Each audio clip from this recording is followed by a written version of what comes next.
Welcome back to another Dragon Ball Super discussion video. For this one, I want to pose the question, is Dragon Ball Super ending prematurely? And feel free at any point to go ahead and post your comments down below. Before we proceed, I wanted to kind of reiterate that yes, Dragon Ball Super will be ending. Dragon Ball could have another anime return some point in next year or something like that. The only thing that we have as far as media goes is a movie. And yes, this is confirmed. It is not a hiatus. I know a lot of people are still confused about that, and I feel the need to point that out.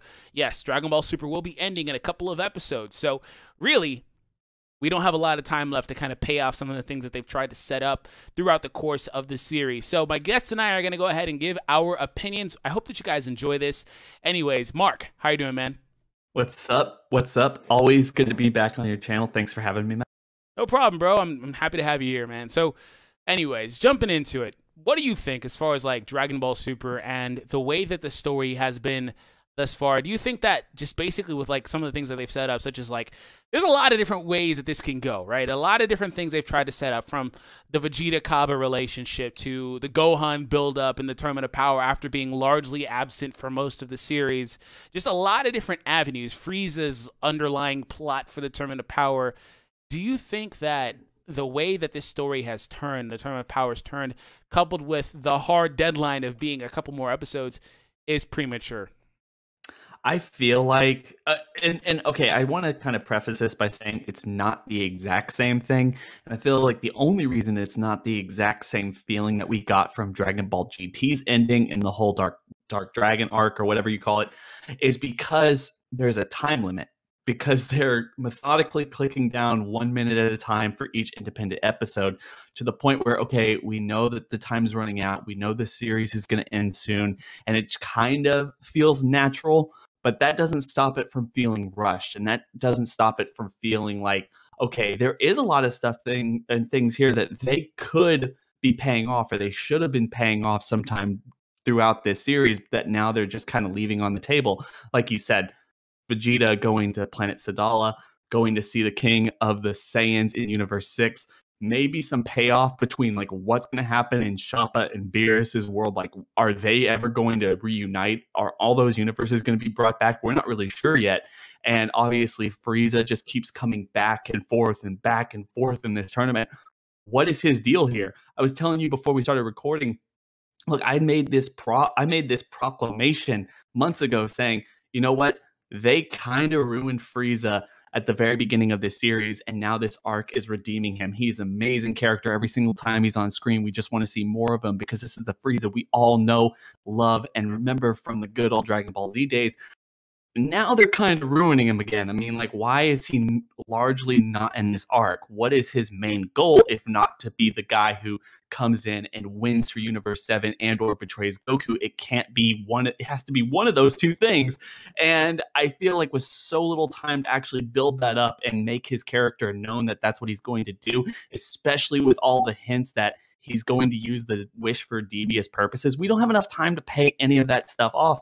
Yeah, I have to say it feels rushed, but just because this arc is kind of manipulated or told the way it is, because we have that ticking clock, it feels like, okay, there is a natural endpoint here, and we're going to go back to Earth in Universe 7, and everything's going to be okay, and, you know, close the book on it. The series is done, and that, at least for the most part, feels like a genuine conclusion, if not something leaving us as fans scratching our heads and going, what is going on here?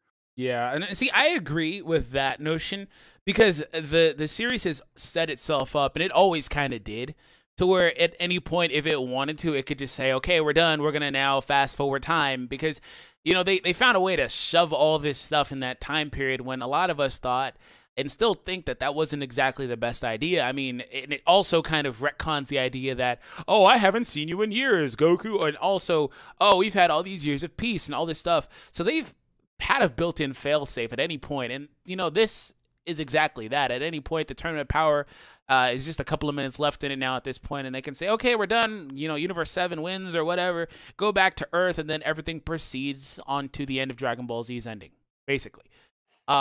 It's just, for me, like, in terms of Frieza, for example, if that was the case, there shouldn't have been so many bait and switches with Frieza. I don't know if it was just to try to develop Frieza's character. But before I proceed, though, I want to also preface this by saying that maybe this wasn't the case anyway to begin with, because a lot of this goes back to the Universe 6 tournament with the Vegeta and Kaba stuff, because that's another really big thing that they set up that they're obviously not going to pay off in the form of the show. Now, they could come back and do it in the form of a special, the next show if there is that, or in the movies. Not going to talk about that, specifically talking about the material that we have here today, right now, and then the next couple of episodes.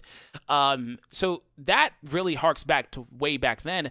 But in terms of Frieza, just in particular, it's like he comes out. Okay, they build him up. They say, oh, well, he's going to try to betray them. He even proposes to Dispo, for example. Oh, yeah, I'm going to do this. Oh, hey, I'm tired of being controlled. I'm going to be one that surpasses the gods or rules the gods or whatever Frieza winds up saying.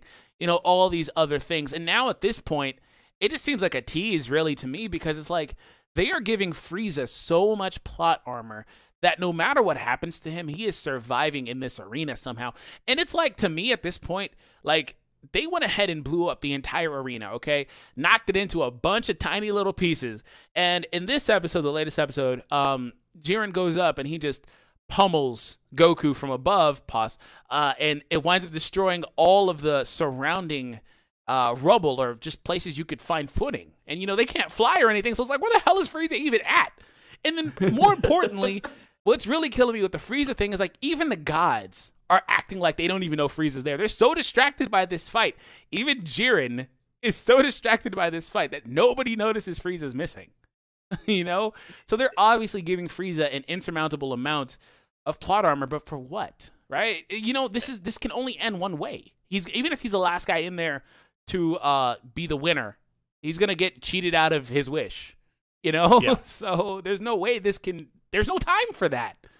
Yeah, he's going to get cheated out of his wish because Goku, regardless of whether he gets in or out, just because Universe 7 wins because of Frieza, Goku is obviously the MVP. He's done the most in this entire show, in this entire arc. And that's the thing, too. Like, Goku doesn't have to win. Universe 7 has to win, and Goku gets the wish, right? And then that's going to make Frieza mad because he, once again, misunderstands the rules in order to get the actual Dragon Balls. He did it in Namek, and he's done it again here. He didn't put himself out there. He didn't fight to his full capability. He really sat out the entire time. And I've said this before, where you have no real indication of who's going to be the MVP and or why.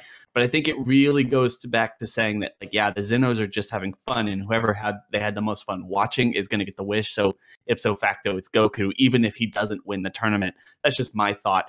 The one thing I have to point this out when it comes to Frieza and his plot armor, and this just has to be said.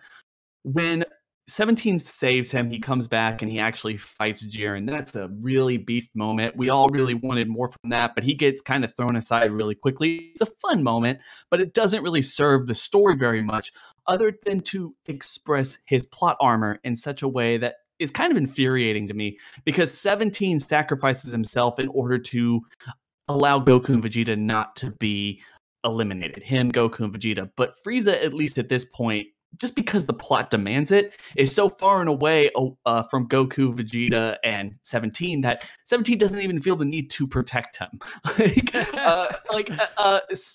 Jiren is just sitting there, and obviously after taking out Frieza, he knows he can take out Frieza lickety-split, but it shows his arrogance with Frieza. Maybe that's the point, is he's so focused on Goku, he's so focused on the Saiyans and everyone around him that he's not focusing on this guy who's like, whatever. Borderline dead at this point. Yeah, like, he's like, the rules be damned, you're mine. And then he goes after him, and Jiren easily takes him out, but then, like, he's like, yeah, that guy has nothing to worry about. He's not even on my level. And that's why Frieza's probably going to beat him at the end of the day. And like I said, I like the fact that they brought Frieza back. I like how they've done it. But this whole back and forth thing, which Dragon Ball Super does a lot. I mean, they're doing it with Frieza now. They did this in the Future Trunks arc where they were going back and forth between the timelines so many times just to kind of regroup, get the Sensu beans, learn the Mafuba, like go train in the hyperbolic time chamber, room of spirit and time, whatever you want to call it. Mafuba! But that's the case, though. It's like, why are we doing this? Why are you allowing the story just to kind of take a break, or allow characters in a battle royale just to take a break for episodes on end without ever even updating us where they are, what they're thinking, or when they're actually going to come here? I understand this show is for kids, but it's like they really think, or they think that we forgot about Frieza. And that's just one thing that kind of makes me mad is, no, your audience hasn't forgotten about the Frieza character, the person you put in this tournament because he sells toys. I don't care how old they are. And, the same can be said for Gohan throughout this entire series. Hey! You're treading water here, Mark. No. I'm just saying. One of the things that's made Gohan's character kind of unique in this arc, and I have to say, I don't think that they did his character arc any favors by getting him taken out so quickly and with no major accomplishments in the Tournament of Power. Yes, taking out Bispo was a cool thing, but as opposed to all the other Saiyans in the Tournament of Power, Gohan was the only one who didn't actually break any limits. And listen, somebody wants to argue that and tell me that, yes, Gohan actually broke some kind of limits and was better off having fought in this tournament than he was at any other point in the series, because at least as far as I'm aware, they built him up from the Fukatsunu arc of Dragon Ball Super, where he ends it as like, well, I wasn't really helpful there, so maybe I should start training, kind of sitting out the entire Future Trunks arc, and then coming back with the preliminary matches and the whole build-up recruitment arc for Dragon Ball Super and the Tournament of Power. Bro, he even sat out the entire tournament arc. That's why I had really big hopes for Gohan, because he was gone for 2 whole arcs. Mm-hmm. Like, he literally did nothing for majority of this series. So they bring him back. They give him a lot of spotlight. Goku makes him the team captain. And so we're all thinking, okay, maybe he has a win. Maybe he has anything, like, whatever. And I can understand, no, that's just not Gohan's character. Gohan's a scholar. He's never going to be on the level that Goku and Vegeta are because he just doesn't want it, yada, yada, yada. I can totally live with that. I'm totally fine with that. But the problem is why did you give him that build-up at all? Why was he important in this arc at all if this was the only time you were ever going to give him that shine and then you refused to do so? Yeah, I agree. And like I said, as it pertains to Gohan, it really hurts the most because of the fact that he just was gone for so long. And, when it comes back to this, there's a whole return to dominance arc that they had to fulfill with Gohan. I've got my ultimate form back. And, what did he say to Goku? He's like, I want to achieve a level of power that nobody's ever seen before, something wonky like that. Yeah, transformation like that. Yeah, he said something like that. Yeah. And it's like, well, bro, not only did he not get that, he was the tournament captain. And the second that they jump in the ring, more than half of them don't even listen to him anymore. They don't follow the plan. And it's just like, well, Gohan literally doesn't do a whole lot. Not to say that I didn't like Gohan's portrayal for the most part, but it kind of felt like, he was hanging in there to be one of these final guys. And I'm not mad with 17 in particular, because I did like 17. I feel like they did 17 well, personally. Like, I like the way that they used his character towards the end of his character arc, because now he's dead, basically. But, he was there because he could project barriers. He had the limitless energy and all those other things. And I'm fine with that. I just feel like Gohan could have played a bigger role. Maybe Gohan and Vegeta team up to beat Toppo or something like that. I'm not trying to say that from like a biased perspective, but it's just like, I think Vegeta is one of the only good characters in this series. And that's saying a lot because Gohan has been a very bad character. I will say this when it comes to Gohan's character and the fact that it's ending prematurely, just to kind of get back to the whole point of this video, the whole buildup with Gohan, making him the team leader, giving him his fighting sense back, always saying throughout this entire series that this guy has more potential than Goku and Vegeta and everything. As long as he tries, he can be well and above everyone else on the playing field. And the whole concept of, I'm going to get a new form that no one's ever seen, I'm going to achieve it myself, yada, yada, yada. This, to me, and the very fact that it's ending is something that I kind of regret. I feel like they're missing out on an amazing story potential because there was this grandiose theory from everyone. It was all over the place. Grand Prix, Zeno, someone else from one of the universes, Zarama, someone coming in and interrupting the tournament. It felt like this for a moment. And this whole thing has been going on for over a year. I thought, just part of me thought, and it could have been cool. You have the whole preliminaries and recruitment arc and everything as the first part. This is your beginning arc, your first beginning arc. The whole Tournament of Power, all of it, 30 plus episodes, is your middle arc, and you're building up to the grand fight between Goku and Jiren, and you're all thinking that that's going to be the thing, and then someone either interrupts it or it ends, and then whatever that wish is or whatever happens, that leads us into the third final arc of the series, and everyone who was important and all the cool techniques and everything that we saw from the Tournament of Power was actually useful in that arc. Like, we had to establish all these people because we have to establish how their powers are going to be useful in that arc. So you have kind of this whole war arc that you've seen, or everyone's been wanting this entire series against all the multiverses or something, fighting the Grand Priest, someone taking out the Xenos, I don't know. But near the end of it, because you're building up Gohan this entire time through this entire huge 3-part arc like the original Dragon Ball Z days, it's Gohan, not Goku, who actually masters Ultra Instinct first somehow. I don't know. You know, I pull away, but he masters it, and then we get that Gohan White that everyone's been talking about for so long. You know, something like that I think would have been awesome and really well paid off a lot of the stuff that we saw in the Tournament of Power, like having Frieza back for a particular reason. Maybe he does get his wish and he is the final villain of Dragon Ball Super. So it all kind of plays in, and without Goku making this request, you wouldn't have had them get Frieza. Gohan wouldn't have had the power. All of this stuff, you know, it's all Goku's fault. I think that would have been kind of cool. But no, they didn't do that, and now we're just ending, and it feels a little premature, like you said. No, I 100% agree with you. I mean, I feel like, yeah, that was a big thing that the fandom had conjured up. Like, you know, we could see a lot of, and I think part of it too is it would have been cool, but also maybe we were just kind of overthinking a little bit. I mean, from the Daishinkan's expressions and stuff, it would have been awesome to see a whole Evil Angel arc, but that's one of the things that they could have done but didn't do. But kind of harking on a similar idea to an extent, that could have led us into another season or things like that of Dragon Ball Super, or just another, you know, portion, another arc, if you will. What do you think about the whole Vegeta-Cabba relationship? Because that's going to come back around, right? I don't expect the series to leave them dead because of the way that it's been so far. I really, really expect for Vegeta to fulfill that wish, despite the fact that he's gone now, via either Goku making the wish, you know, some sort of change of heart for Zeno or something, or maybe Vegeta somehow is the MVP. I don't know. But either way, what do you think about that? Because that's one thing for sure we're not going to get a chance to pay off. Maybe they say, oh, Vegeta, prior to the end of the time skip, Vegeta goes to planet Sadala, and they just kind of let us know, but we don't actually get to embark on that journey with him. What do you think about that? I agree. I feel like this is something they brought it up too many times already. I think they've already brought it like 3 times, 4 That's times. my point. Like, and he was like, you know, Vegeta said it the Universe 6 tournament, and here we are, like, so long later. Like, what? How long has it been since that tournament? It's in like Dragon Ball literally time? 100 episodes, No, or in Dragon Ball time, Dragon Ball years. Yeah, that's years. what I'm saying. We're that far later, and here he is still trying to do that. So that's definitely something that he's really, really interested in. So the one thing I would do if I was them, just creatively, is we know the movie that we're getting at the end of the year is going to be set trying to explain the history, the power of the Saiyans, and everything else like that.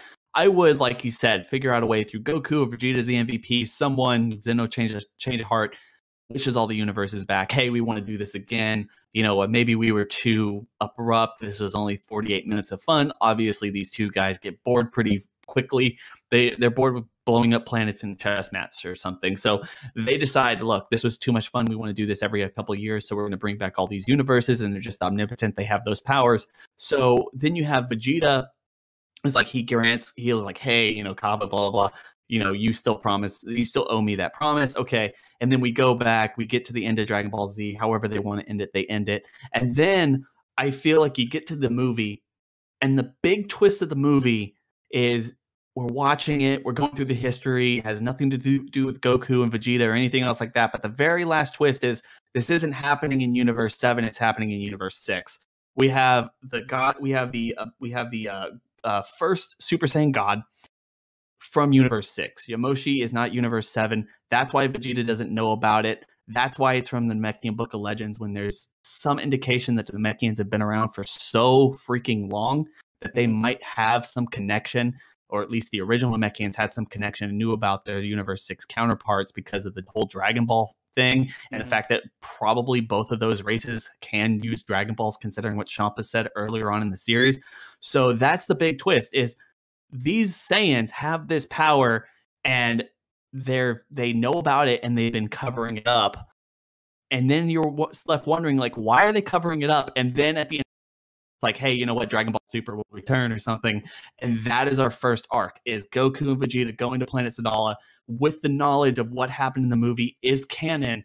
And for whatever reason, now that Kaba, Kale, Khalifa, and all of them have Super Saiyan power, they've awoken it, and maybe they show everyone, maybe there's some vast conspiracy there where the Saiyans and their power is going to be the main thrust of the story in that arc with that new series or something like that. That's what I would do creatively. I'm not really sure what they're going to do or how they're going to phrase it. But like you said, they brought up that whole thing way too much for them never to give us any payoff. I'm sure the vast majority of the fan base would want to see something Saiyan related. We want to go to Planet Sala. We want to go to Planet Vegeta. This is something that we've always really wanted to see, is how does the Saiyan culture thrive and how do they live? And I think they've just dropped the ball. I mean, they missed a huge opportunity if they don't. Yeah, definitely. I 100% agree. So just kind of recapping, I do think, and you think as well, that the series has been rushed and is ending prematurely, despite the fact that maybe this was kind of a spur-of-the-moment, last-second decision that they wound up making or having to make due to other reasons that we're not privy to, right? Mm-hmm.